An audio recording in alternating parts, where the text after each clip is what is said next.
নমস্কার, কেমন আছেন সবাই? আশা করি সবাই ভালো আছেন, ভালো থাকুন, সুস্থ থাকুন। হরে কৃষ্ণ, হরে কৃষ্ণ। আমি হিন্দুদের উদ্দেশ্যেই, আমাদের হিন্দু ধর্মে কি আছে, শাস্ত্রে কি বলেছে, হিন্দুদের উদ্দেশ্যে ধর্ম রক্ষা করতে কি সব বলেছে, শাস্ত্রে যা কথা আছে সেগুলোই আপনাদের কাছে নিয়ে যাওয়াই আমার মেন উদ্দেশ্য। আমি এর জন্য ভিডিও করে থাকি।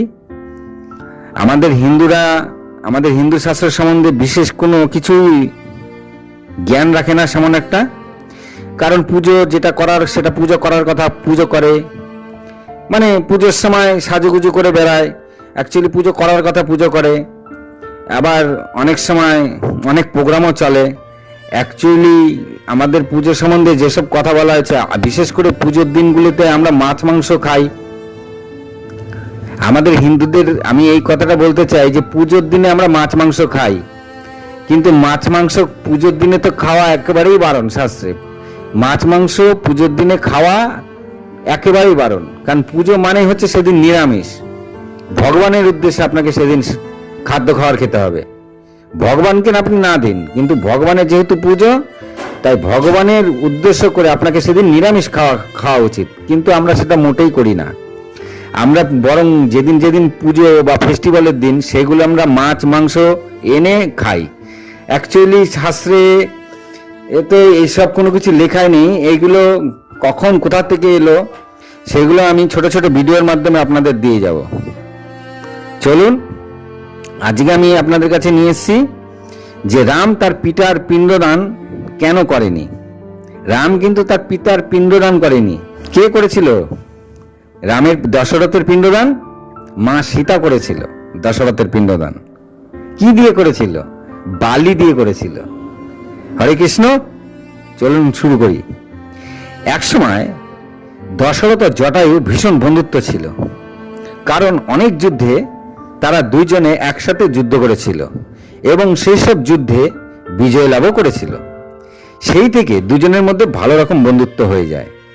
তখন জটায়ু একদিন দশরথকে বলেছিল, বন্ধু, তোমার তো বিবাহ হয়েছে, সন্তান তো হবেই, তা তুমি কি আমাকে তোমার একটি পুত্র দান করবে? কারণ আমার তো কোনো সন্তান নাই, যে আমার মৃত্যুর পর আমার শ্রাদ্ধ শান্তি করবে, আমার পিণ্ড দান করবে। তখন দশরথ জটায়ুকে বলেছিল, নিশ্চয়ই বন্ধু, নিশ্চয়ই, আমার যে প্রথম সন্তান হবে তাকে আমি তোমাকে দান করে দেব। তুমি সেই সন্তানকে দিয়ে তোমার শ্রাদ্ধ শান্তি, তোমার পিণ্ডদান করে নিও। তাহলে আমরা কি পেলাম? দশরথের প্রথম পুত্র সন্তান কে ছিল? প্রভু শ্রীরাম। হরে কৃষ্ণ। এই প্রভু শ্রীরামকে কিন্তু দশরথ জটায়ুকে দান করতে বাধ্য করেছিল। তাহলে আমাদের শ্রীরামকে দশরথ কিন্তু শ্রীরাম জন্মের আগেই জটায়ুকে দান করে দিয়েছিল। আর শ্রীরাম যখন জন্ম হয় তখন জটায়ু এসেছিল দশরথের কাছে যে, বন্ধু, তোমার তো প্রথম সন্তান হয়েছে, এখন তুমি আমাকে দান করো। দশরথ দিতে চাইনি, তিনি মনে প্রাণে ছুটেই দিতে চাইনি, কিন্তু তিনি তার বন্ধুকে কথা দিয়েছিলেন যদি না দেন তাহলে তার কথা খেলাপ হবে, বাধ্যগত। তখন দশরথ জটায়ুকে তার পুত্র শ্রীরামকে দান করতে বাধ্য হয়েছিল।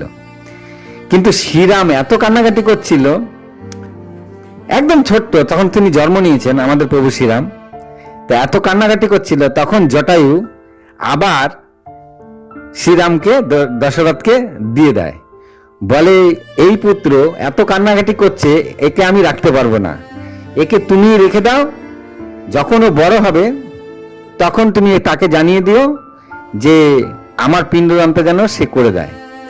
তাই যখন রাবণের হাতে জটায়ুর মৃত্যু হয়, রাম তখন কিন্তু জটায়ুর শ্রাদ্ধ শান্তি ও পিণ্ডদান করেছিল। হরে কৃষ্ণ। এটাই আমাদের ধর্মের কথা। এগুলোই আপনারা যদি জেনে রাখেন, যখন কথা ধর্ম আলোচনা হবে তখন যেন আপনি মাথা উঁচু করে বলতে পারেন যে এই ধর্মে আমাদের এই আছে। আমি আপনাদেরকে ভিডিওতে এই জিনিসগুলি সাজেশন করে যাব। হরে কৃষ্ণ, হরে কৃষ্ণ। ওই কারণে জটায়ু পিণ্ডদান করেছিল শ্রীরাম, আর দশরথের পিণ্ডদান কিন্তু রাম করেনি। দশরথের পিণ্ডদান কে করেছিল? মা সীতা। হরে কৃষ্ণ। আজ এই পর্যন্তই। ভালো থাকুন, সুস্থ থাকুন। ভালো লাগলে লাইক কমেন্ট করুন। নমস্কার।